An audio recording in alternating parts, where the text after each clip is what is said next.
Greetings, everybody, and welcome to episode 75 of the Sickcast, aka the Siblings and Cardboard podcast. I'm your host, Donnie, joined by my buddies / co-hosts, Noah, Thomas, and Justin. Whether you're a veteran card gamer or a first-timer just testing the waters, we are all Siblings in Cardboard. Gentlemen, how have things been since the last time we talked? Well, not everybody at once. I've played a lot of Flesh and Blood. I'm playing enough that I feel like I'm going to Pro Tour, even though I'm not. But I've been just testing decks for people who are going to Pro Tour. You've been the gauntlet dummy. Yeah. Oh man, I played so much Riptide and Dash.io and Florian. These are all slightly off meta. You're just cleaning up everybody's off meta stuff because everyone's already has their 15 billion reps into Aurora. Yeah. Well, it's more like I'm testing decks into all the random Auroras and stuff I could find just to see what cards are working, what cards don't. Because even though you don't really get super heavy skill based from just random Talishar games, you can kind of see where your efficiencies are and how your deck works. Blocking strategies and stuff are pretty consistent. And even then, you'll occasionally run into a pretty good Aurora player or at least an Aurora player that just luck sacks into a God Hand, and then you'd have to navigate around their God Hand and not die. I mean, everybody gives Talishar a hard time, but reps are reps, and getting that muscle memory on how your deck functions, that's really important. Oh, yeah. Drawing enough hands to where you see the awkward hand, and you have to look at the awkward hand and say, that's an awkward hand, and figure out how to play it. Meaningful. So, yeah, 5 attack reaction Mario. That's not a hand that you want to have, but you got to work with it sometimes. And you immediately cut 10. It's not only that. It's if you look at data from callings and stuff, it still lines up with Talishar. Day 2 conversion rates and top 8 results kind of line up with the Talishar data. I don't know if that's just a self-perpetuating thing, the better players are testing their decks with the meta decks and winning more, but Talishar does kind of line up with the professional data. Kind of. You also get to see if you use the heat map to see which heroes are the most played. Mm-hmm. Yeah. Outside of Fang lately, this has been the one anomaly is Fang is crazy played on Talishar. But outside of that, the popularity data on Talishar almost lines up perfectly with what you should expect at any major tournament. Yeah. I wonder why. Fang gang. It's Warriors. It's Fang. I mean, Fang actually, by design, I think is a really cool hero. I just think that it's all the other Warriors together. And they play Fang. Right. He is kind of just an amalgamation of Kasai and Dory, right? I could see it. Yeah, sort of. Well, instead of putting counters on the sword, you're building up the fealty engine. And then once you build up the fealty engine, you kind of have the value of 1 to 2 counters on the sword, just consistently every turn, whether they block you or not. And then you're like Kasai because you're dual wielding and doing dual wield shenanigans. Well, it's also free too. Kasai's getting free swings, and you're generating free swings with the fealty. But I think Kasai still has this weird, obviously, warrior identity where she might be the best. Oh no, this game went really late warrior. With 2 of the best late game win cons that Warriors have ever seen in Raise an Army and Blood on Her Hands.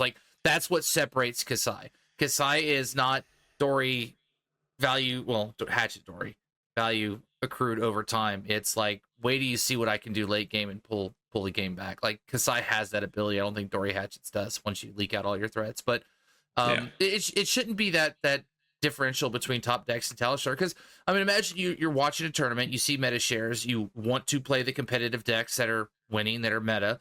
Where are you gonna go? You're gonna go test them on Talishar. You're gonna go knock them around and figure out which ones you want. So it kind of replicates, I'm not saying everybody net decks, but we're at a competitive TCG. Whatever the top 3 to 4 decks are, people are gonna gravitate towards. They want to win the game, obviously. There's a reason these are the top decks. So, but Talishar's good. You got to get out there. And there's also really wacky decks on Talishar. And you might think this is a waste of time. When am I ever going to come up against this? But in reality, it's like you said, navigating those turns or those awkward decks or those awkward hands actually teach you some of the better fundamentals ever. You may never ever get in that scenario, but you might get into it. Wait a minute now, I've seen something quite similar to this, and I remember I got burned because I didn't respect X, Y, or Z, so I need to dial it back. Like, you might find some of the craziest, most fatigue-ridden decks you've ever seen on Talishar. There's a merit to playing against those, as unfun as they are. I really think you can correlate the data on Talishar and the games on Talishar to like the first or second round of a calling. Like yeah, I think your day one. Yeah, your day one of Talishar data is pretty strong, and then you have to be like a player and make good inferences for day two. That's why the day two conversion ratings kind of like match up with how successful Talishar heroes are, right? It makes total sense. Except for Syndra. Yeah, except for Syndra. Well, hold on. I love that Syndra's data only puts her at like dead even. She's like middle of the pack. And dude, I don't think she converted 1 out of 20 again. Was it? There's something. People learned how to block there. I love it. I'm such a Syndra hater, so it makes me happy. Like, you can't just do your basic Mario or Slippy deck either, because it's just got too many head jabs in it. And once people learn how to block head jabs, you just lose. And there's also, we'll talk about it later and the main topic of the pod, but yeah. Other than that, we had a really interesting battle hardened this weekend, first of its kind, a team battle hardened, and it's super cool. That was cool. Most interesting thing is it actually has like a totally different meta from typical classic constructed. There's a wizard in every team. Like, I saw a Fi. Like, okay.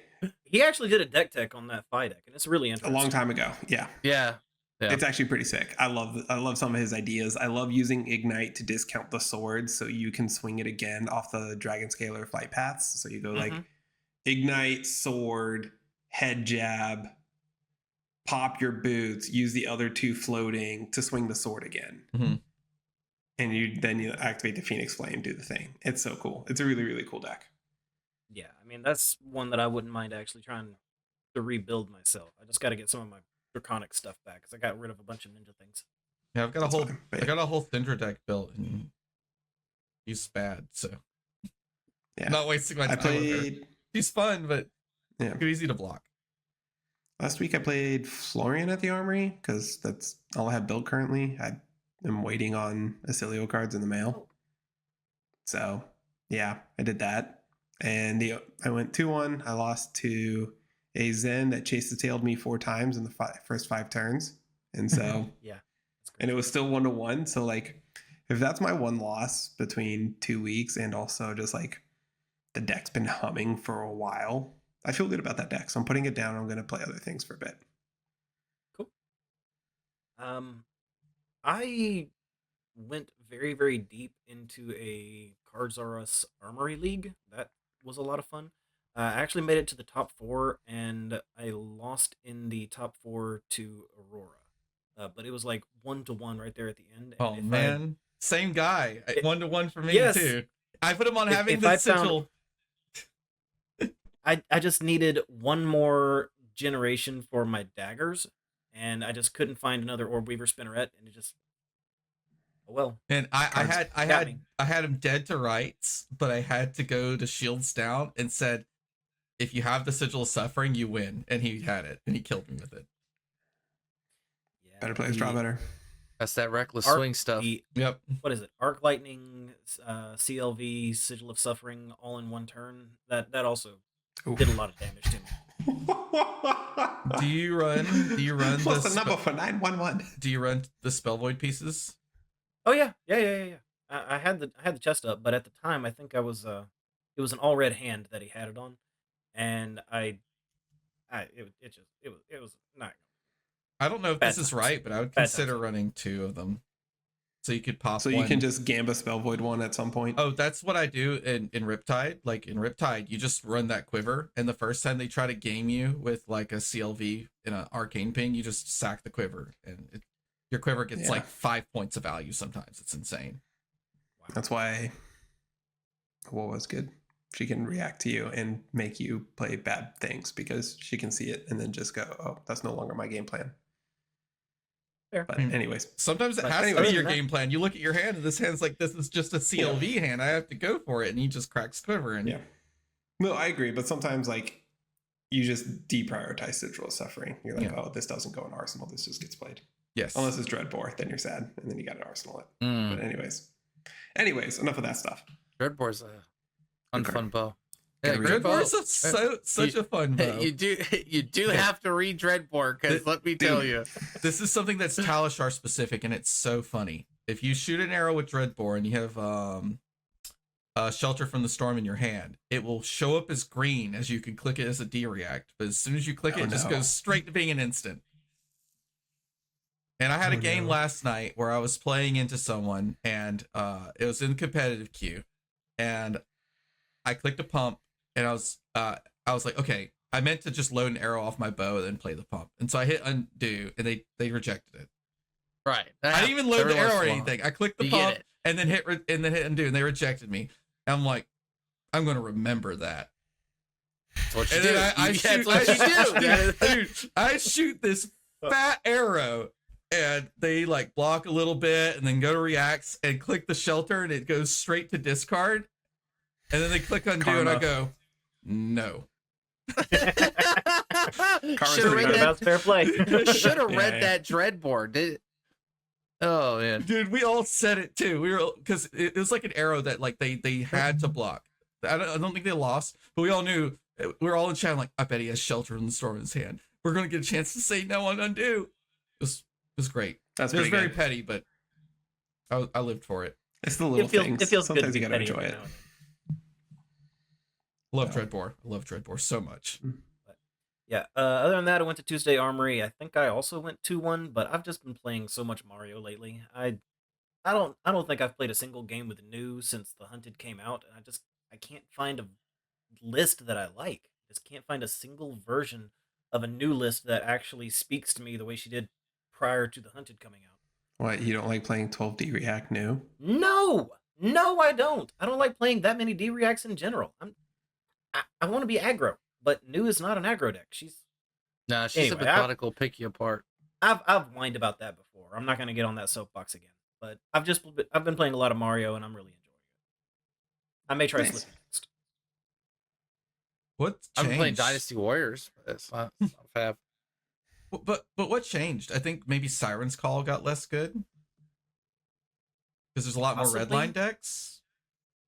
I think it's just the amount of D reacts that are required in the meta right now. It was when Zen was the best deck that everybody was respecting, and Viserai were the best decks that everybody was respecting. D reacts were bad.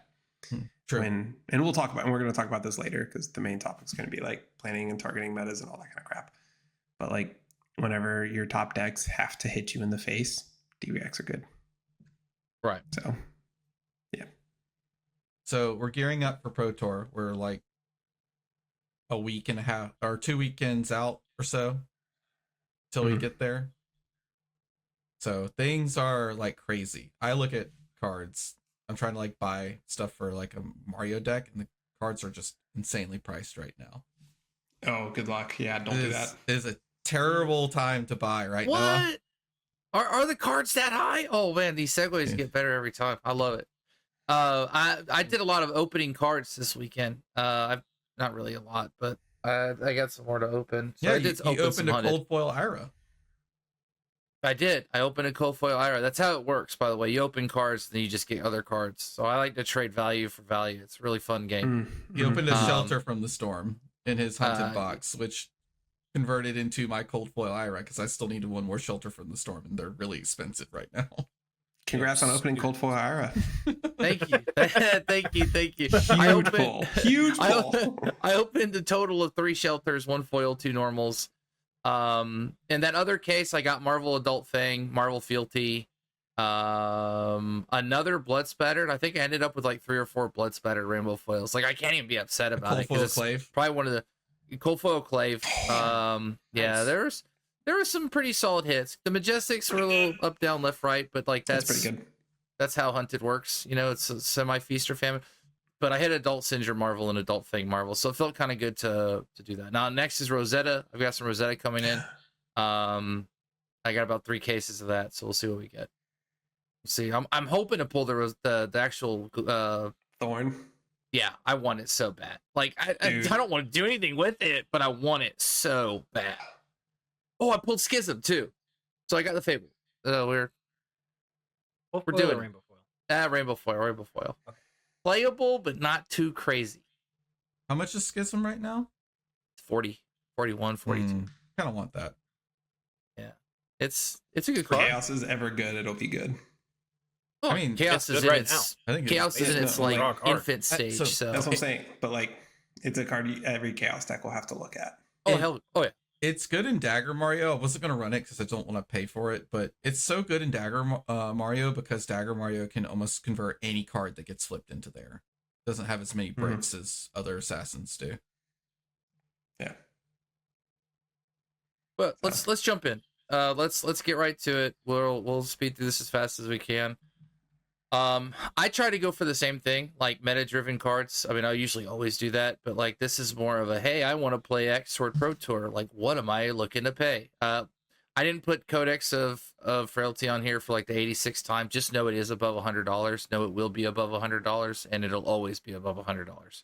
So that's that's it. Unless it's reprinted in high seas. Unless it gets reprinted. So you might want to just, dock those ships in the harbor until you see whether or not it gets reprinted. I think they'll give it the legendary treatment. Yes, They might. that's my opinion. Yeah, I mean that would If they Codex? don't, it's a huge miss. it would Considering feel we've got good. all these new assassins and a new ranger coming out, everybody's going to want to play those two classes. They have got to reprint Codex, otherwise it's I'm going to not go holding to my breath. I'm not holding my breath. I think there's a off chance that you get a alternate art. Same thing with Command and Conquer, like more of like a maybe like a different sort of piratey themey type book, like a watery grave type book. I don't know. There's just Or in the really cool treasure things they packs? could do. Oh yeah, Ooh. but we'll see. We'll Don't put it there, definitely please. see. That doesn't help the price at all. Yeah, I was gonna say, please, I don't want to pay $500 for a card because I'm suddenly looking at gravy stuff and being interested, and I hate it. He's going to be an interesting deck. I'm Yes. not sure. I'm not sure exactly how I haven't had an wall ally friendly deck that speak deck is to me going to yet, be. but we'll find out. So let's start it off, Trench. I mean, everybody should be familiar with this. This is more speculation than actual meta, although there's some decks out there that like their trenches. They're meta or they're hitting the meta. $35 for Rainbow Foil pretty much jumps right up to about $40 after the one that's up there. If you wanted the extended art, that ship sailed a long time ago, but I like to just tell you high-end people what it is. It's $200 for the extended art, so it's a good-looking trench. I think you got to pay for that extra window you get. Like extended art Redback Shroud is expensive, right? It's been $200 for Lord knows how long, but the problem is that nobody plays it. So the card is, hey, where are you going to get that? It's expensive, but it's also, hey, when am I going to play that? And I know that because I've got an extensive collection of Redback Shrouds just waiting. One day, I promise. One day there will be a payday assassin that only wants silver and spends it like Melody would for a finisher. Don't worry. It has to be real. There's no way. You got gold payoffs. You got copper payoffs. I need some silver payoffs. You'll see it. We saw the silver payoff. You cash out with arc lightning and just we'll get silver. to that. That's That was right. so You funny. just you sell all your armor and then you break all the silver. That's wild. That was so funny. Dude, that's the Aurora I would play. I'm Aurora, but am I really Aurora deck? But that's Trench. In a nutshell. Moving on, Prismatic Leyline seeing some jumps. I think this card eventually just goes through the roof. Prismatic Leyline's a couple of like iterations from being a really good card. Now, granted, it does prompt you to want to play blue, yellow, and reds of a card to get the full value. It's a 0 for 6 if you somehow played a blue, yellow, and a red and got the full effect, which is pretty good. I liken it with like 100 wins and things like that. We talk about it. Dual threat's almost the same and or better because you don't need 3 cards called 100 wins. So, ceiling's there. Playability, not so much. It's $7 right now. It's up from like twice as much. It's usually a $3, $4 card back in early March. $2 at the lowest, maybe even $1. But it's something to keep your eye on. I think having a play set of these generics is just something you have to have. Let's play Rainbow Bolt and Shot, Rainbow Bolt and Shot, and Rainbow Sick'em Shot. There you go. I mean, hey, Trust, that's bad. it'll Don't do work. that. Or That's bad. Don't do that. is that not just a Gravy Bones card? I mean, maybe. Prismatic Leyline. Leyline? I don't think so. I mean, Yeah, prismatic what landline does it is say? it's Does a it say zero card cost. you play or attack? It's Attack action. zero cost yellow, pitches for 2, blocks 3, generic action. Your next red attack this turn gets +1. Your next yellow attack gets +2, and your next blue gets +3. Oh, it does say attack. Yeah. So Are your we attacking allies with are... blues and gravy? I know we're If- attacking with yellows at least. Yeah, so you hit a red with it, so you do like paddle faster into rigor mortis, and you're like, it's a 3. I'm just saying. No, They got a blue Something. ally. what if there's a It might blue be something. ally? That Yeah, what if there's a blue If there's ally? if there's a blue ally, or there's like a blue go again function in gravy, we're cooking. a 1-card-6. I mean, he cares about blues, so... 1 card 6 is good, blocks 3, and it is a yellow. A lot of these decks really synergizing with the yellow. Also that. He likes yellows. Pitching, breaking gold, things like that, right? All 2 cost, all gold, all yellow. So it's interesting. It's something to definitely take a look at. Either way, it's a generic card, and I think this card eventually gets that weird area. It's generic. Anything that has the generic key tag has a higher chance than anything else to go somewhere someday. And it's a 0 for 6 if played out correctly. Like bingo. So, like bingo. That is correct. Tri-shot, this must be speculation. I don't necessarily know. Tri-shot's an interesting one. You may activate target ability you control 2 additional times this turn. Is it blue? 0 for 0 cost. Blocks for 3. It does have go again on it. It's kind of shot up. It's only $5. It's $5, but considering this is like your quintessential was it ever being played majestic, that was down to as low as $1 at the end of February, early March. It's nice to keep eyes on things like that. Will Tri-shot get played? Yeah. I don't know. I've always thought it was kind of cool. I struggle to see it getting played because you play a Tri-shot. That's a blue. Right. It costs Fair 0, expending right? your pitch. And then, Costs 0. and then you pitch a blue to load To an use your bow. arrow. Mhm. And then you pitch another. You play another arrow. And you play another arrow. Show 3 of a kind. So you're gonna be doing like tri-shot 3 of a kind with like death dealer, and you have to have like Sick'em Shot and Falcon Wings in your deck. Yeah, or Bolton Shots. It's gotta and be Rain Bolton like Shot. some go It's gotta again. be Bolton Shots and Falcon Wings. Like there's Sick'em Shot just seems so bad. Sick'em Shot does seem bad. Hey, brother. Maybe you throw the reds in, but I don't know. Maybe it works out because Death Dealer is maybe you play good. the blues because it's a blue go again. I don't know. I don't care. It's not puffin or gravy. It's a speculation for sure. Yeah. I think it has the Ranger key tag. It's what it is. Like, let's be real. Do I think you need to go get your tri-shots? Probably not. I mean, it's one of those cards I think where people are like, well, what if? So it's the what if. Pulse Wave Harpoon. I think mechs have kind of gotten back into the scene. Obviously, we have a new mech. Granted, I don't know how that necessarily translates to all your mech cards, but mech cards will be on the rise just because there's a mech hero. I mean, there's also the Max Armory deck. But so the only 2 cards we've seen, neither of them have the boost keyword. And Pulse Wave Harpoon says equal to the number of times you've boosted this combat chain. Yeah, but this is Pulse Wave Harpoon. This is I came from Dynasty. I'm one of the best cards in the game. It's like the only real form of mech interaction outside of T-Bone. Well, So no, maybe we have really good mech interaction now. It's called Null Time Zone. Oh yeah, you play that one. Null Time Is Zone. there any other mech? It's so good. Is there any other mech interaction besides Harpoon, Time Zone, and you have all the hateful items. What am I talking about? Yeah, no. Harpoon's Cope. Sorry. Signal Jammer, right? It's all the items that just randomly hate on Kano so hard. There's the ones that stop you from playing attack actions. There's the ones that stop instants or something like that. You have some prevention item. Yeah, you have hateful things. Never mind, we're good. I It's $20. don't understand the Pulse Wave Harpoon going up unless it's just Dash.io is like a decent contender in the current meta, and maybe that brings her up some. It also could be the Max deck is coming out, right? And I mean, that's what I'm saying. There's definitely multiple is going to be overlaps. And he likes Harpoon would fit very well.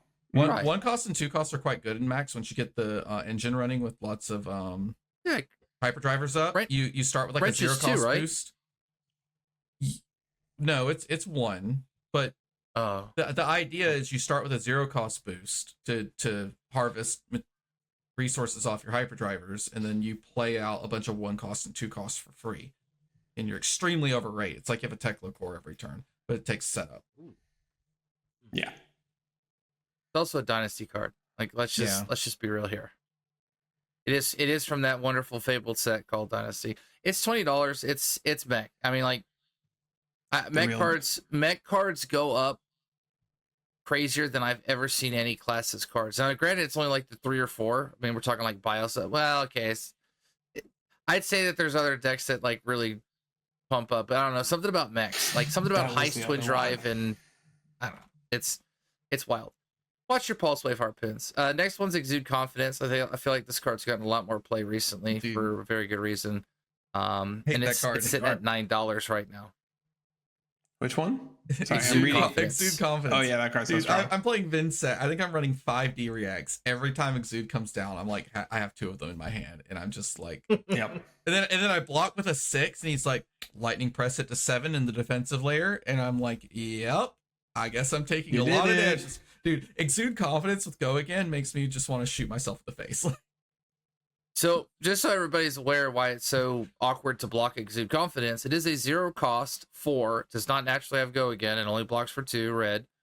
While Exude Confidence isn't defended by a card with equal or greater attack, the defending hero can't play or activate instants or defense reactions this combat chain. At instant speed, you can pay 3, Exude Confidence, gain +2, activate this ability only when Exude Confidence is attacking.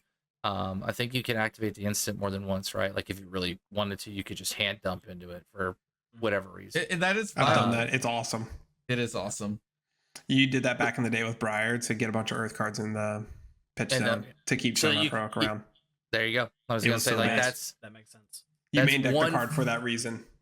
That's one fat tall attack that has a lot of, hey, you really awkwardly can't block this, because once it's at that high amount, especially with Channel Mount Heroic buffing it, how are you ever going to block it with greater? You know, like you're 7 suddenly up to 11. Keep your Earth card around, or keep your rock around. It's pretty good. I hate that card so much.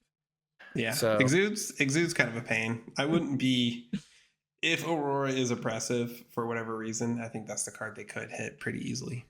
But it's so strong. That would be an interesting hit. It is a very good card though. It's very subtle, but it gives people a lot of play back into Aurora. I don't think it will, because I don't think Aurora's a problem. I don't think she is either. I think yeah, but like if you're going to hit something. Oh, this is a very, very healthy game right now. Good job. It is very healthy. Rain Razors, same reason. It's Rangers. Rain Razors, I think, is probably one of the better cards. It continues to keep going up. So it's at 15 right now, pretty much borderline 15. It's going to go up. Card. Like it could be 20, 25. Just really depends on what gets spoiled. But I feel like Rain Razors, like Marlin has to. Marlin could be the widest ranger we've ever seen as far as like number of arrows, because we're already seeing some ways of generating like arrow tokens, right? Right. That's what. Yeah. So if we have a way to give those Go Again, this is going to be interesting. So definitely want to look at Rain Razors if you're planning on playing on Ranger. You do one card 8. Rain Razors, Bolt and Shot, Falcon Wing out of Arsenal, and now you're just like load with Death Dealer, and then you have like Arrow, Go Again Arrow, and one of them's like your token or whatever, and then you just do boop boop, and you did the thing. Yeah, like Bolt and Shot, Falcon Wing, like hamstring shot or something, and you're just like, oh god. And it's actually like not an impossible hand to have happen. And you snappies it, and you play Codex. Yeah, Lexi flashbacks, right? You're just... Brother, I'm okay with this one because you cannot give Infecting Shot Go Again or Heat Seeker Go Again, which is crazy. That's the one that we know of. If they do that, then we're gonna have a conversation with Mr. White about his design. I will say one of the easiest like good plays in like any ranger right now is like pitch blue, shoot blood rot arrow, break snapdragons, play codex, load blood rot arrow, shoot it again. Like but if I have to only deal with that one time per game, that's fine. If I have to deal with that every single turn, that's what made Lexi annoying to me. Like if it's just damage, I don't care. Like fine, fire away. You did damage. Good job. Yeah, every time Tunic was up, where you're like, oh god, I'm gonna get hit by 2 1-cost arrows with go again this turn. Yeah, it'd be like, wow, Heat Seeker into Sedation Shot after you blocked out the Heat Seeker because you're Icelander, and that's really bad for you. And then they Sedation Shot you, and you lose your arsenal, and you cry. And then they I've never Codex. had that happen. And rip the last Codex card out of your inertia hand and comes put some crappy, put like your Wounded Bull into your arsenal. Oh god, that's exactly what they would do. Yeah, it would be like Heat Seeker go again, play Codex of Inertia, throw this on hit, you have to block. Yeah, no. All right, let's move on. Lexi was a whole different breed of ranger. I hated that hero so get your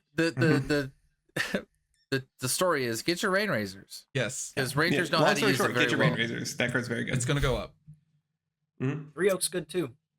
Yeah, 3 Oak. We talked about 3 Oak's about $10 or $11. I feel like it also continues to get market watch. It will. If you don't have your 3 of a kinds, I would probably just pick them up. There's no downside to it because that card's really good. It's very flavorful. It's very flavorful to the set. It could get reprinted. Heist. I like talking about mech cards. I want to keep Heist on the radar. Twin Drive was on the radar at some point. Twin Drive's like 30. Just know that Twin Drive's ceiling when mechs are really, really hot is like a $40-$45 card for non-foils, and then like rainbow foils, whatever your imagination can dream. It could probably get there. Bright Lights is also a really awkward set. I don't think a lot of people bought into that set as much as other sets. So that is not a everybody's waiting around to like dump those cards type of set. I think that's like most people look at boxes at Bright Lights. They're like, no, I don't play mech. Heist is at $30 right now, but like quickly jumps to 40. And so I always like to keep people on the radar. If you have any type of want to play mechs, now is a good time to pick up Heist. Maybe it goes back down. Always keep a look at those cards though. It's a pretty good mech card. Keeping in theme with Rangers, but more so just Arsenal, is Premeditate. We've talked about this before. It's pretty much solidifying itself as about a $30 base card. So I mean, you definitely want to get pretty that. Good. I mean, it's also generic, and so it's a little more flexible than you think because it's not just a Ranger pump or something of that nature. So it's also from Outsiders. So I mean, when you add all that together, 30, 35, it could hit $40. It really just depends on popularity. If the Ranger's doing well, you're gonna see it. This comes out later this year, though. We know Premeditate's in the Guardian Mastery Pack, right? Well, I thought that was the archive pack. Oh, that's the archive pack that you can only trust me. We had this. Yeah, we had this exact thing because I was like, wait a minute, do I need to tell the world don't worry about Premeditate because it's coming out? But yeah, they have a different, because that was archive versus ours is supposed. Now, granted, who knows? We don't know what's in the Guardian Mastery set. They did say there will be other non-Guardian cards. We just don't know what yet. So who knows? Pummel. There you go. Shelter from the Storm, just because I have to keep it on the radar, is $100 right down. Now. Baseline. Yeah, it went down slightly from 115. It is quite insane. It is at its highest it's ever been. I want you to know it was at like 60, 70, 80, and everybody's like, that's pretty crazy. And then it went to 100, 115. Everybody's like, now wait a minute. And it's going to sit above 100. Never print another 0-4 D-React at Majestic ever. It could be blank, no text box. Don't do it. Yeah. It doesn't help that Hunted's just constantly sold out too. It's constantly sold out, but just like this is such a risk that you run printing absolute banger cards at generic that just slot into every single deck easily. Yep. Where like, for example, Aurora has to look and like, okay, Command and Conquer may or may not make the deck, right? I can make an easy argument for Shelter being in the deck as your second D-React for Aurora. Very easily, much easier than Command and Conquer. A lot of times it's your only D-React in like every deck because you just want to counter Aurora and Assassins. Yeah, like it has so much bandwidth. It's so strong. It's so good. I like the card a lot. Don't get me wrong. but don't do that again, please. There's 4 at the $100-$105 range, and then it goes right back to 115. So That's gotta get fixed. Rainbow foils 125. The extended arts, I mean, just 300 plus. I mean, that's just baseline. I didn't put the extendeds because it's already as obscene as it's gonna get. So, Shelter from the Storm. It does feel like $100 card when you play it. Shouldn't be that much though. It is pretty crazy. There's a world where it goes down eventually. Not much, but there's a world. It should hopefully equalize back down. It really just depends on how much hunted gets open and sort of put out. My theory is that people were sitting around with it like 80 to 85-ish, right? And they're like, it'll go down. I need it for Pro Tour, but it'll go down. And then we're like 2 weeks, 3 weeks out from Pro Tour, and the people like, it's not going down. And they start buying. Because they need it. Like, you're not going to go to Pro Tour with a field full of Auroras and expect to do well without shelter. Yeah. No, if you're going to the Pro Tour and you don't have your set of shelters, you are way behind the 8 ball. These might be like Thomas is saying, like people are biting the bullet and going, okay, well I just have to get it, and it's kind of brought it up to a new high. It should eventually go down below $100. So if you're like, I'm not really that in a big rush, don't be in that big of a rush. It really just depends on allocation hunted. Other meta kind of defining cards. So Ghastly Arknights back up around 140 plus. It kind of teetered around toward 100, 115, 120. Now it's kind of right back where it was. I mean, I think it's probably arguably the best gloves ever created. I mean, let's just call it what it is. I mean, they're battle worn, create a rune chant, and let's just leave it at that. Wildly good. Call to the Grave. This is a speculation card, but is it really? $30 is your floor right now for non-foils. Shouldn't be a big surprise. I have to keep scrolling down to find the foils. There they are. So $40 for your foils. It's pretty good. Extended arts probably through the roof. If you missed a train on that, you missed a train on that. Flick Knives, not its all-time high, but it's at 122. Went back down toward like 100. There's only a few copies at 122, 124. It goes right back to the $140, $150 range, which is kind of weird because I know Cinder's not necessarily doing that well. I mean, there's other decks that run Flick Knives. It is still kind of the best assassin ninja arms. I think every one of them has to at least look at it in some way, shape, or form. Especially with cards like Kiss of Death that are actually dagger attacks. So cool interaction. 122 for rainbow foils. Cold foils have noticeably gone down. They're 170 because I know cold foils are in like the 200 range for a very long time. So if you really, really like your Flick Knives, you're like, oh, I want to get a cold foil. They usually kind of hold their value. Do that. That all you got's your meta-driven D-React. Also, I forgot about Hold the Line, but Hold the Line you probably want to get because a lot of the new cards talk about gold and they may cash it in and draw. Mm-hmm. Definitely want to take a look at Hold the Line. I didn't actually include that because we talked about it last week, but keep your eye on Hold the Line.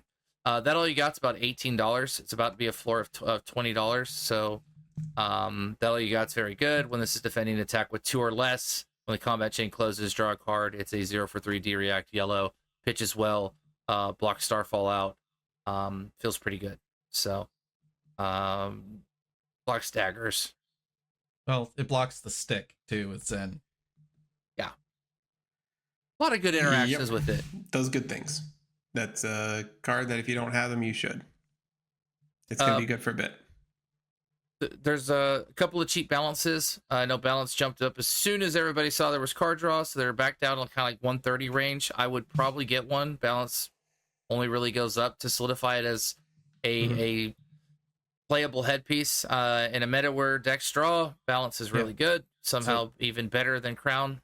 In a deck with flexible like head slot, if the BOJ is like a mirror breaker, right? If you go up against your mirror and you're both draw decks, like you have multiple times that you trigger it. If you have the BOJ and they don't, you just win.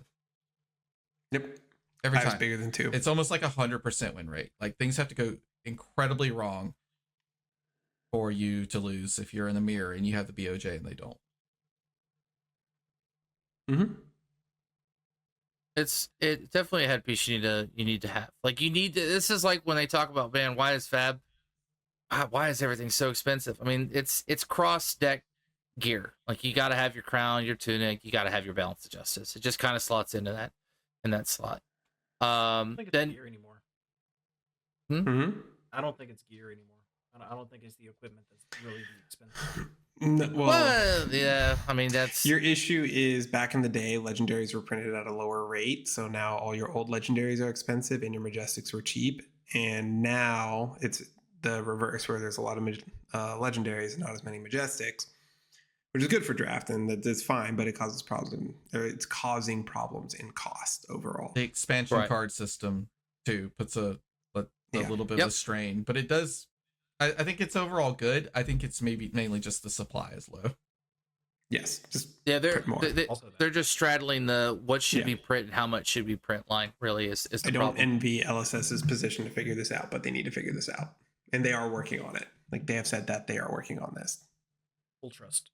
Yes. We're gonna end off with like a semi speculation, more of a did you know type thing. So I'm still pretty big on Brute. I mean, at some point I feel like Brute needs to get another go around. This is kind of funny. So obviously I have some Brute cards that you shouldn't not necessarily speculate on, but you should definitely have if you're ever thinking about playing Brute. The Armory deck KO is in a very weird spot right now, so I don't know if any store randomly stocks it or still stocks it or can stock it. It's actually cheaper than when I looked at it yesterday or on Saturday with Thomas, because it was a little higher. But it's currently $97. Actually, it's like $102. So it's $102 for the KO Armory deck.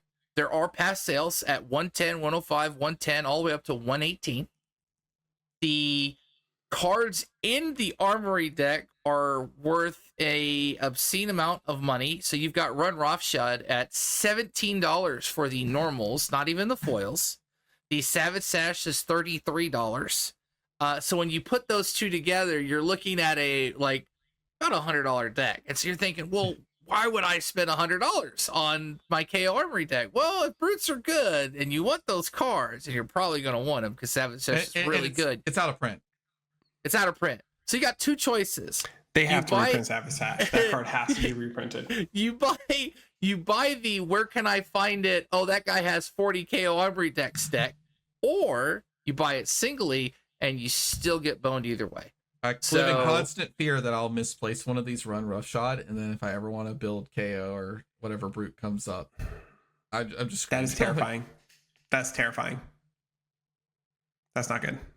It is a very awkward position to be in, and it is literally being carried by those cards.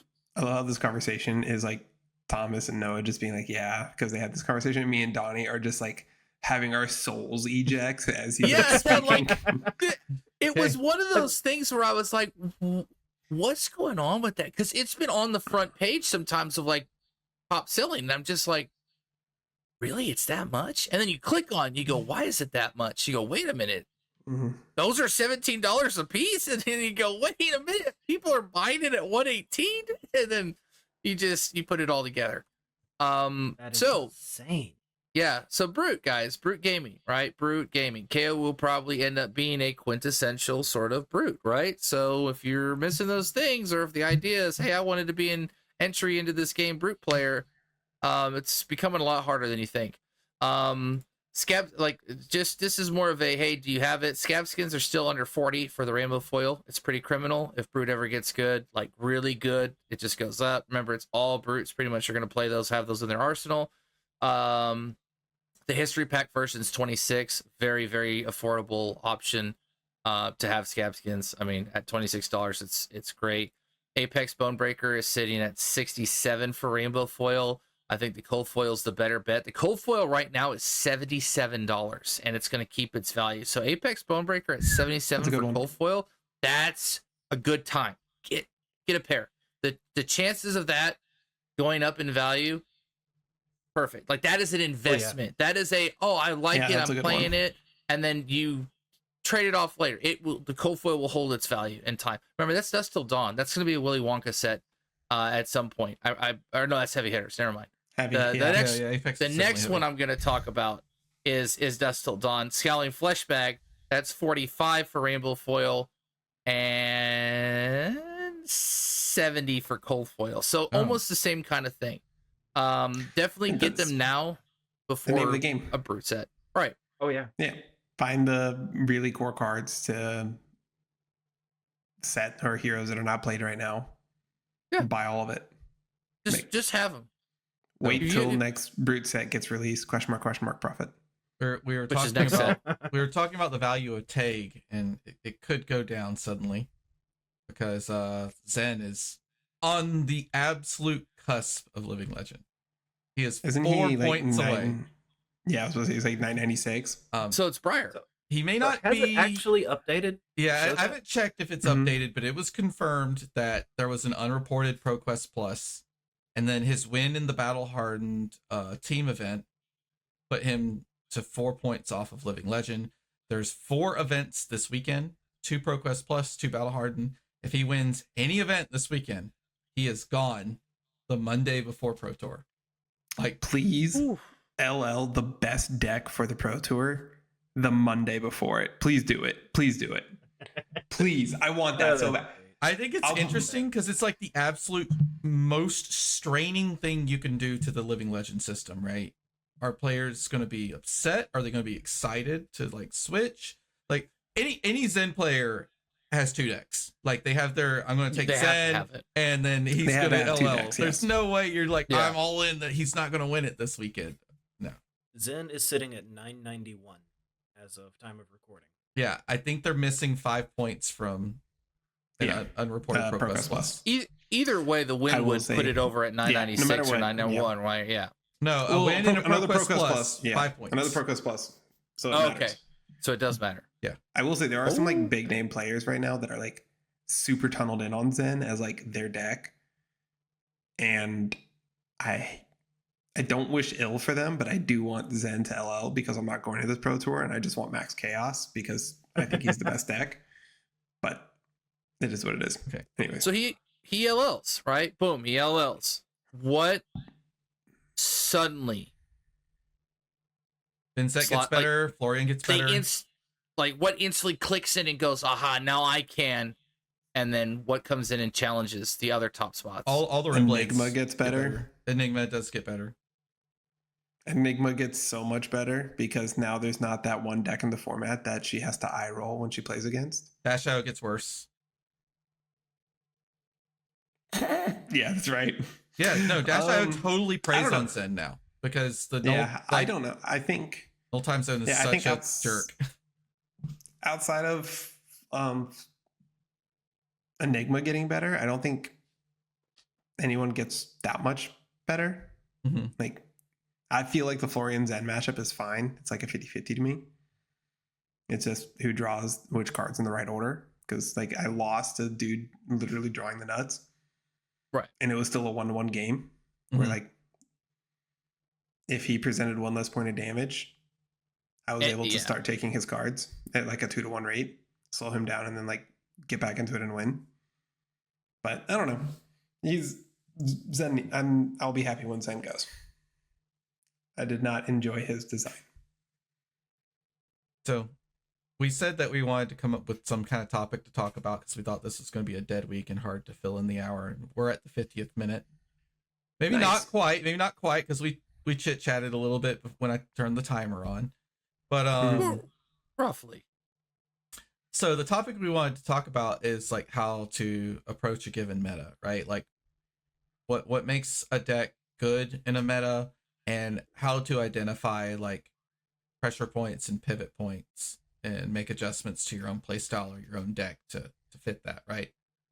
Yeah. I didn't want to go into like how to decide who's the best deck because there's enough resources out there to just say like, hey, here's the best deck. But I don't know. Say maybe you only own Dory or maybe you only own Vincent or something like that, right? How do you adjust your deck to what's going on around you? And the first part obviously is figuring out what's going on around you, right? Go see what's winning callings, go see what's winning battle hardens, look at the lists and see how they function, right? Watch the games. Do your homework on like, all right, here's how the meta is working. And then are you just trying to win an armory or is there an event you're going to, right? That'd be the other part. That's fair. So like, right. So that's fair. So talking about like in that regard, then if I'm trying to win my Tuesday night Armory, right? Because I'm sweaty, I'm a try hard, and I really only care about winning, right? We have a weird number of verdances and assassins at our armories. That's like your 2 most played, and there's barely any Aurora. There's maybe 1 to 2 people max, and on any given night on Aurora. So like I'm gonna build my deck and no Enigma. Nobody plays Enigma. So it's like I'm gonna build my deck ignoring those, right? I'm gonna look at what's in the room and like what do I have to play against? Right? Is the first aspect of tuning your deck. And then it's looking at the different knobs of what to adjust in your deck based against what's strong. So I'm going to, for the conversation, use like Aurora and Enigma as our 2 like pillars of the format, because when we go into the Pro Tour tier list thing, shocker, those 2 are going to be really, really high up. And they strain your deck in very, very different ways. So you have to adjust your deck accordingly to how they strain yours. Like, for example, I like to play Vincent quite often, right? And in my side deck, I run a Terror Through the Portal and a not Energy Potion. No, which one's the one? Time Snap Potion. Mm-hmm. Time Snap Potion's good in a couple matchups, but it is mainly for like matchups like Enigma, where if I ever have a turn off, it needs to be like the only turn off I have all game. And I put out a Time Snap Potion, and then I'm full gas the rest of the time. Anytime she tries to put a board, I have to clear it. So there's a lot of deck building tension there. Like the Tear Through the Portal is there basically only for Enigma because it's a shadow non-attack action that gives something go again. The card's terrible because it's such a niche use, and it's a 2-block. But you have to deal with that deck building tension. If I like knew that I didn't have to deal with Aurora or Enigma, I don't even think I'd run Shelter from the Storm in my deck if I like knew there were no Auroras showing up for Vincent. I think I'd rather have Sink Below, because one of the worst things that happens to use Vincent is just having a non-functional hand. Yeah, and it's one of the things that's making Florian strong right now, right? Is that he can present a proactive 60 into Enigma and pray and hope that matchup's okay, or he can go like super aggro if you really wanted to. But the popular versions right now are running 9+ D-Reacts. Some of them running 11 because those D-Reacts are so strong into Aurora.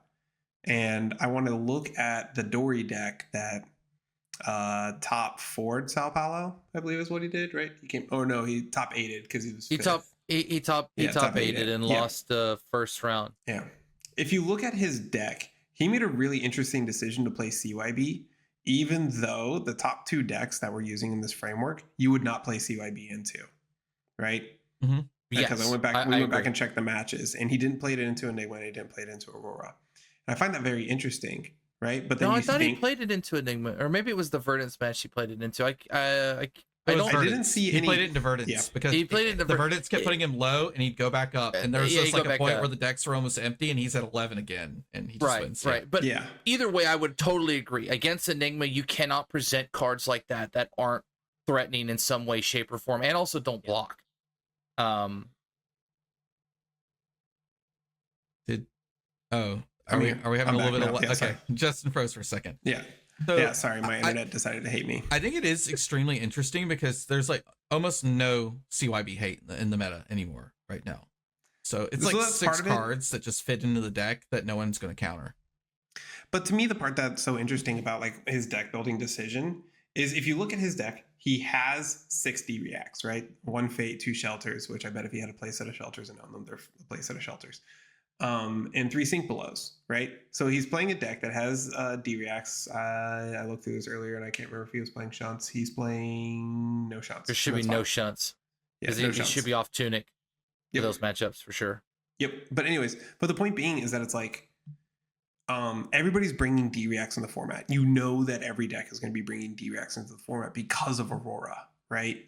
So if you're a deck like an attack reaction deck, like a Dory, like a Mario, those types of things, instead of just crying and being like, oh, I can't get my attack react deck to work, he was like, all right, well, I'm just going to play a value game because the CYBs are worth 5 each in the long run, if you play out all 6, and the Dawnblade's worth 3, that's a 2-card 8 that I get built in for free 6 times a game. And now I'm just going to play a math game with you. It's really sneaky too, because when someone throws a Dawnblade at you with 2 resources floating, you go, oh god, I need to block this with at least 2 cards, and then they play a CYB, you feel like a dum-dum. Yeah, you feel like you just got ganked. Because you got more than a 2-card 8 there. You got a 2-card 11. Yeah. Or like you go like unsheath Dawnblade. How do you block that? There's 2 floating still. Mm-hmm. Because if it gets pumped up and then it gets go again and you didn't block it, you're screwed. It doesn't. Oh, it has to be. Yeah, it's when it attacks. Oh, it has to be when it attacks. Trust me, if Unsheathed retroactively gave go again, we've been in a whole nother we've been in a whole other attack spread. If you have a counter on Dawnblade, it'll have to go. If you have a counter on Dawnblade, if you have a counter, make my example work. Thank you. So if you have a counter on Dawnblade and you unsheath, counter on Dawnblade. Yeah. And then you swing the CYB, right? Swing the sword again, right? Like you have 2 floating. What do you do about that? They put their whole hand in front of it. You say, "Sweet, here's CYB." Mm-hmm. Right. So it was a very clever deck adaptation to a meta. And another one, I like to shout out this example a lot, and I really, really have a lot of respect for him for doing it. Local Evan, I'm blanking on his last name right now. It's not Dasher, it's the other one. Evan Brooks. He plays Azalea. He plays a lot of Azalea. That's his girl. And every once in a while, he'll just blow up the deck and just start it from scratch, right? So in Viscerai meta, he's playing Azalea. He's losing to Viscerais. He's losing to things because, in his exact words, no one's blocked a bolt and shot in 6 months. So he upped the blue count, played more 1-cost arrows that have text, and just cut the stuff that doesn't demand cards from his opponent. Mm-hmm. Yeah, and it was the most annoying deck I've ever seen played against. Like, it's super, super annoying to play against. And it did its job very well. So that's just like, you understand the meta of what you're seeing. You look at your deck and you're like, all right, my deck does not function the normal way that it wants to function in this meta. I got to change it. And looking at ways to adapt it. And that's the thing we talked earlier. Well, where are you trying to win? So if you're trying to win at your local armory, or if you're trying, then you target your local armory. You kind of know what's there, play styles. You pick up on things. That's a little quirky deck that person runs with this kind of tech, whatever it is, and you tailor it. And it works the same way when you're trying to attack a calling. Like, you kind of know what decks you're going to see. You don't always know, but you can plan for the decks that you ask yourself, okay, what decks am I going to struggle with? For Dory, it's pretty easy. I mean, most of the time we don't want to see bulky Guardians, things like that. There's other aggro matchups, but usually aggro with Dory is like a 50-50. You got to be kind of honest against Dory. So I would love to sit down across Aurora all day long as Dorinthia. All day long. Like, am I going to say it's a free win? No, but I know Aurora doesn't want to block and most times can't block me if I play it correctly. So obviously your enigmas, your things like that, you need to have that game plan. So when we're talking about the dial is, you need to figure out, okay, well, if my majority of my matchups are going to be X, then do I need to shore up my deck to make it better to these specific counters? Or but then if I do that, what am I losing? So if I have to put in 6D reacts to play the 0-for-4 value game with Aurora, how much threat am I losing? If I draw a handful of D reacts, is that worse than being able to block out those breakpoints? Depends. It depends. Obviously, it's situational. But those are the questions you have to ask yourself. Like, where are my sideboard slots going? Because you can't, you're not fat decking every thing. Usually Dory wants to run a clean 60. Obviously, you want to see all your threats. And so, how do you do it? If I make myself a little bit better for Guardian, what am I losing? Am I and then it's always that tough case of, I want to gain some percentage here, but is it really worth it because I make a matchup that I should be just dominating more of a coin flip? So that's the biggest kind of I think most players run into when they're trying to break into the competitive scene. I want to play my deck, but I don't understand how to play my deck with my sideboard and have it, because you're not going to speak to every deck correctly, but where do I give away and where do I need to get more in? And so I feel like for the Dories, you just give it you got to have your Guardian game plan, and I think you're good with a clean 60. You just have to play it right second cycle. Don't overcommit until it's really right. But that's a experience type thing more so. And I think you leave cards off the table for things like that, and you focus on the meta you think you're going to sit down across. Like, let's say that you are having problems with like Aurora in your local meta. She's really popular. People are really into her. Easy to net deck because there's so many different tested decks. So they could just rip one off the internet and play. And you're just like, I don't want to play Aurora. She's already working her way to LL. I don't want to invest, but I want to beat her. You don't have to buy the Shelter from the Storms. You could play these tech cards. Are you running a Tunic deck? Because Oasis Respite is really good against Arc Lightning. Really good against Arc Lightning. Yeah, it just shuts down the turn. Yep. Because if you're lower on health, you gain the 1 life. Use the Tunic counter. You target Arc Lightning with the Oasis Respite, and it blocks 4 pings from the Arc Lightning. So you got a 1 card 5 that maybe even turns off CLV. Wait, does it do the next? It does the next 4? Yeah, because because you're targeting the Arc Lightning, right? It's saying prevent 4 from that source, and the source is Arc Lightning, which makes it why it's hard to interact with 4 other cards. But Oasis is still targeting that Arc Lightning every time. So every Arc Lightning ping, it'll be like, all right, we had 4 prevention looking at Arc Lightning. First ping eats the first one. It doesn't just eat the whole thing? Shouldn't it eat the whole thing? No, it says the next 4 damage from a source. Yeah, from a source. Yep. Oh, okay, but it specifically says the next 4, because like that's the because like prevent 4 damage from a source is completely different than prevent the next 4. The next part is super key to that. And something to think about, even though it's maybe not like the best card and the best strategy, I guarantee the Aurora who like keeps a 5-ish card hand to like really blow you out of the water, and you Tunic Oasis Respite their Arc Lightning, they're going to be caught off guard. Yeah. Or like whenever you're looking at like adjusting your deck, I looked at typically there's like 3-ish knobs or 4 if you really want to get technical of like knobs that I use to mess with my deck. The first one is defensive tools. Like, do I need to add more defensive tools to my deck? So like, for example, you think of Acilio. Acilio is an aggro deck. I am testing 9D React Acilio right now, and it is working way better than I want it to. Partially because catching people off guard, but that's like a tool that you can use, right? Is your defensive tools. Another one is your gas, right? So like, for example, we're talking about Mario a little bit, how there's like a stealth based deck. There's also a dagger based deck where you have a bunch of like 0-for-4 pump your dagger, do a things, and those like that may be the like a route to try. Or like Florian, right? Maybe you just play like CMH, Ravenous Rabbles, all this kind of stuff because Enigma's just like kicking your like teeth in. So you play like Tree plus CMH and all the Go Again package, and you just like push, right? That's like another like knob that you have. Or Disruption, where it's like my deck can't go that fast. I can't block out the thingy. Like look at Guardians, right? So they have to like crank up the Disruption and look at like what disruptive cards are really useful. So like the Jarl decks that are like now playing a lot of ice cards, right? They're playing like Icequake, they're playing Frostfang, they're playing Oak and Old, they're playing Spinal again, and they're just like, God, please leave me alone for a turn. Like, that's another option that your deck has. The all ice Jarl, if you sit down across from it, kind of expect typical Guardian Jarl. I think the all ice Jarl is cheaper too, right? Yes, it's just a bunch of cheap, crappy ice cards that like you can get for like 3 cents each. Yeah, it's like cheap, crappy stuff, and then CLF, and you're like, all right, cool. So, and then the fourth knob would be Silver Bullets. Again. Oh, sorry. Yeah, I was saying cheap, crappy stuff, and then CLF, but like they're good. It works out.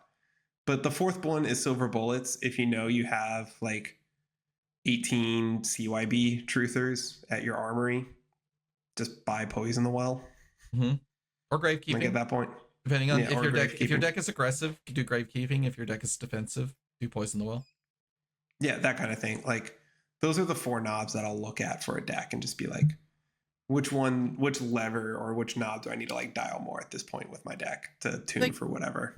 And they got their ups and their downsides, right? I mean, more threat density, more options, but you're less defensive. So you're kind of in this all-in position. Are you really slated to go second cycle most times? I mean, you kind of are because you have more threat density, but then it goes into, am I pitching correctly?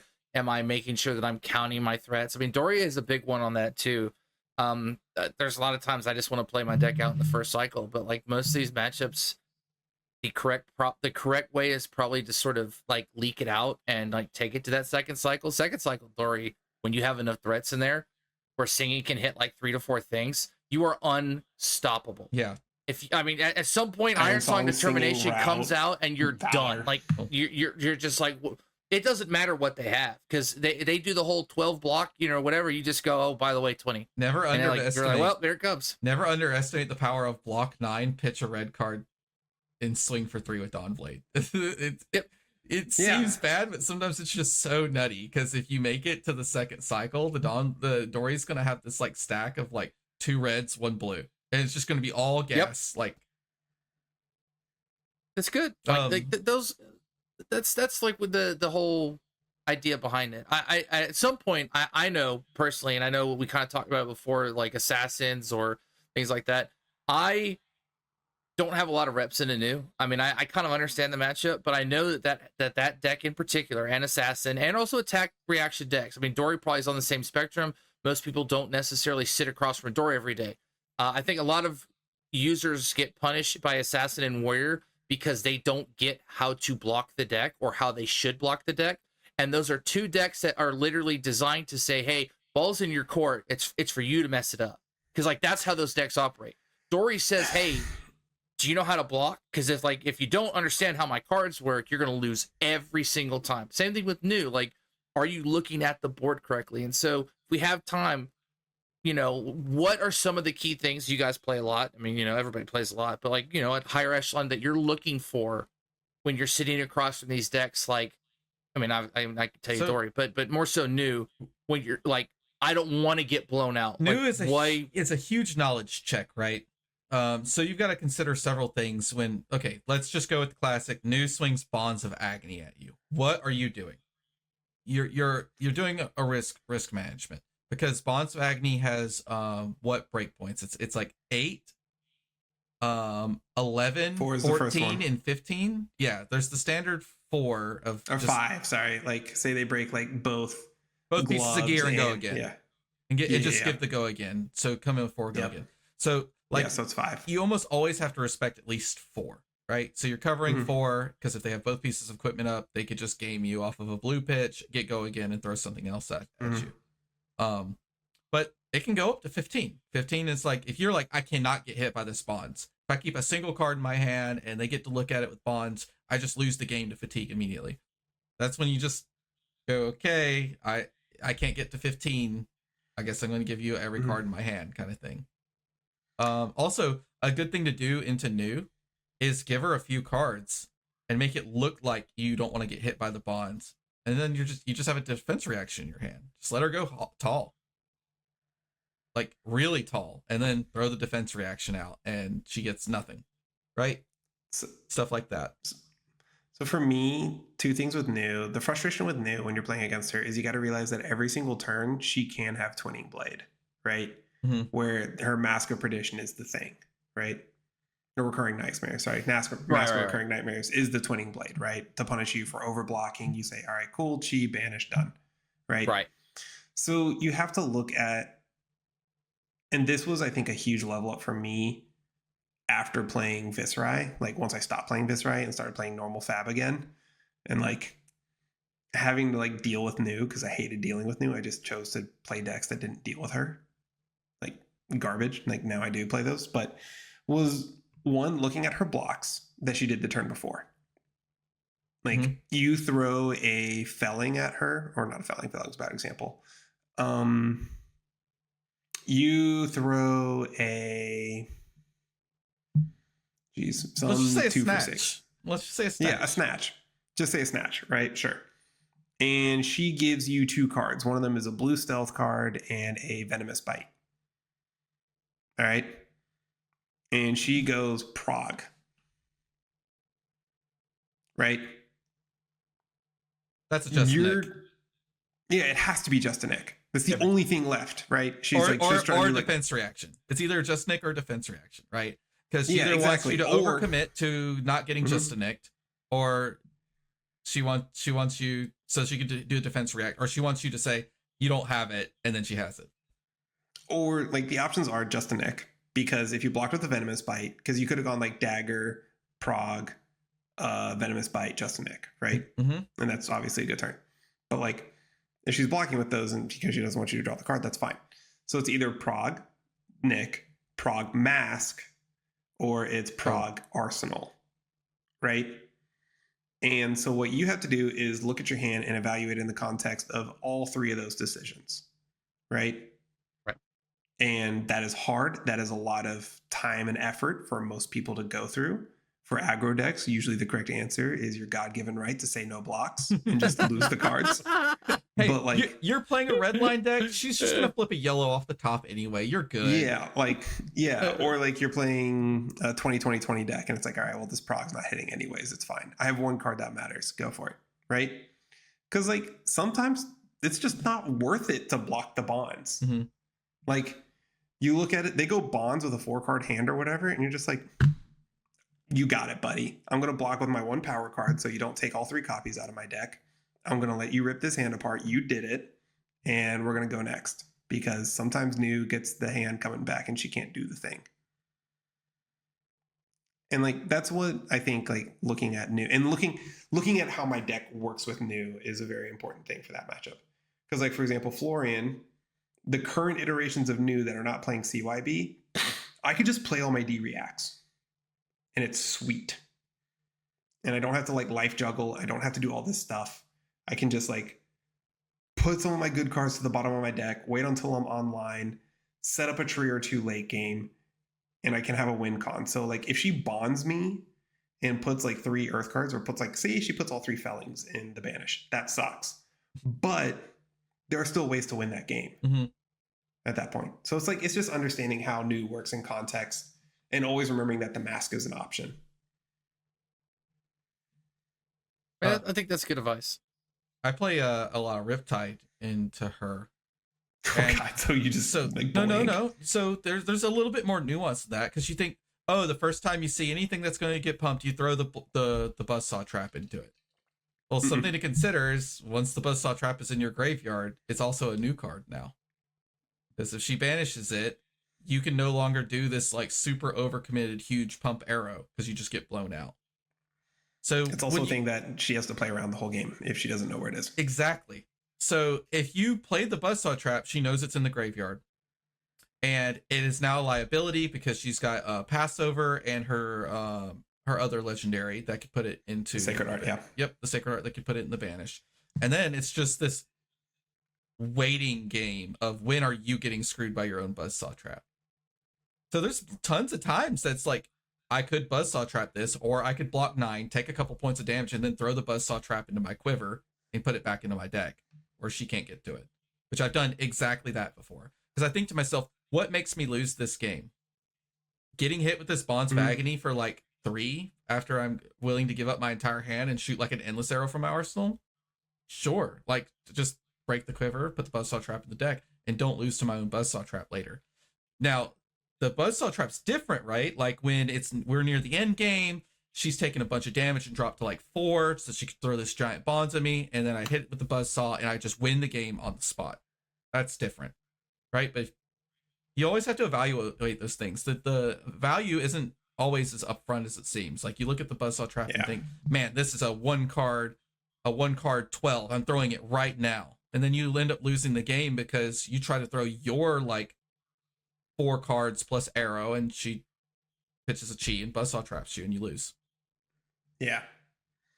So, and like for example, I think it's why Mario is struggling right now, is because while New has the mask to like be this alternate thing that just like jukes people every single like mix up or every single like stealth mix up, Mario doesn't have that. So like that's why I think the deck building option right now of maybe explore dagger package, maybe like everyone's going to bring all their D reacts into you, and I don't know if there's some sort of like combo nonsense that you can do with like maybe you try like toxicity kiss of death stuff or something in Mario to like set that up. I don't know, like just try something different if you know that like, oh, people are throwing D reacts at me, and instead of throwing my deck in the trash and saying it's bad, work on it, try something different. Like the Kano deck, I said Kano was bad. I left Kano alone for a while. We had 2 of them top for that event with a build that I actually had on like week 1 of Rosetta, but like I said it was a bad build. I didn't enjoy it. I didn't like it. I didn't want to do anything with it. They both topped with it because the idea is just go faster. What if we just win on turn 3 every game, right? As opposed to trying to play chip and draw and all that kind of stuff. They're like, nope, we're just going to win. I think, I mean, and this is in terms of Dory, because it almost gets the same way, like when you try and figure out, like, well, kind of what my game plan is. And I know Nathan's a big proponent of this as well, because I mean, I've talked to him about it, but it's just more of like the play style, and probably other people are too. You never want to get in a position where your idea for a turn is, oh, if my opponent does X, like I'm doing, you know, great. Like, especially when in Dory, I'm talking about reprise. I mean, it works the kind of the opposite for other decks. Like, oh, if my opponent doesn't let me do this, or, you know, then whatever. Don't get yourself into it if my opponent, because like, why would you want there to be agency for that? Like, there are ways to craft a turn where it's like, oh, it doesn't matter what my opponent does. So sitting on X reprise cards going, man, if they block, I got it. What if they say no blocks? What, like, you need to have the game plan and like the deck sort of flexibility of they might not ever block you. So what do you do? Like, you can't just sit there and go, man, my reprise cards suck. Like, I don't like this deck because I feel like I'm always like, well, I need my opponent to do X, Y, or Z. You gotta have that limiting your flexibility. opponent's agency on how your deck works is like the primary way that you win the game. And that's why, like, that's why New and Enigma are like so good, right? Because no matter what you do, New has a play line into you, right? Maybe New doesn't even transcend and do the mask because you gave up enough cards, and she's like, yeah, I could transcend, do mask, but it's your last card. I'll just arsenal it and I'll do it next turn. Right. Do it next turn. Yeah, that's that's that like next level evaluation where you have it, but there's a reason why you're not doing it. And it's for the longevity of the game, because it's not a pivotal, like the same thing with Buster. It's just not the right time. I could break all my, I could do this, but what if I have a really nice turn? I have like a, you know, one reaction, and I'm pitching things for later, because that density later is better than I get through for like one now. Okay, you get through for one. You got through for one, and look at what you took out of the deck. Like, you got to think about it that way. Like, oh, now I'm less insulated. Like, now I have less overall threats. Like, that's that next level evaluation. You get burned on it all the time. That's an experience and time and just play test. I think we're going to talk about this next week, but that's why Enigma is so freaking good. Yeah. You cannot make Enigma have a bad hand. Like, every once in a while, but every hand has a play line that extracts not necessarily huge points of value that turn, but there will be a turn 2, 3, 4 turns ahead of time later where she's just going to do like double mirror guy and get all the value back and have this giant set of ward or protect the president setup that you just never get past again. And you're like, she was at 3. How did I lose? I was at 40. And I like that. Yeah. It's like, they're the best 2 decks are very good because their hands almost always, no matter what, if ands or buts, progress their game plans in an efficient manner. And that's good. I don't know about you guys, but I'm getting kind of tired. I'm ready. Okay. All right, let's wrap it up. Let's wrap it up. Anything else going on?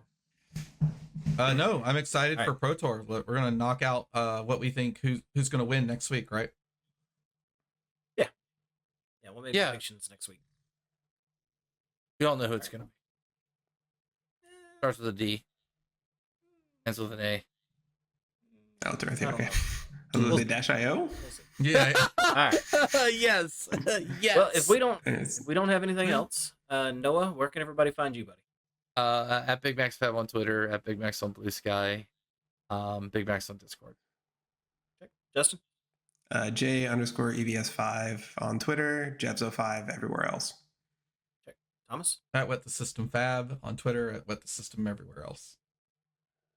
I am Draco Hominus 87 everywhere social media is sold, with the exception of Card Gamer, where you can find me as Donnie K. I've written several different article themes on this website now as well.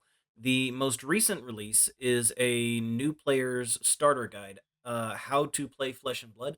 If you know somebody that's interested in learning how to play the game, I tried to be as comprehensive as possible with the first questions that I remember asking myself and asking the people that were teaching me, things that I wanted to know when I was learning how to play the game. It's probably the biggest article I've written ever, so I That's a put a good lot one. of effort into it. If you look at it, I'm sure anybody that's listening to this podcast knows how to play the game at this point, but if you know somebody that's interested, it may be some help. It may be some value. That was the goal. But if there's nothing else, we're going to wrap it up. Thank you for joining us, everybody. We hope you enjoyed catching up with us this week. And if you did, subscribe or follow, depending on where you found us, to catch us again next time. Until then, take care of yourselves, and remember, we are all siblings in cardboard.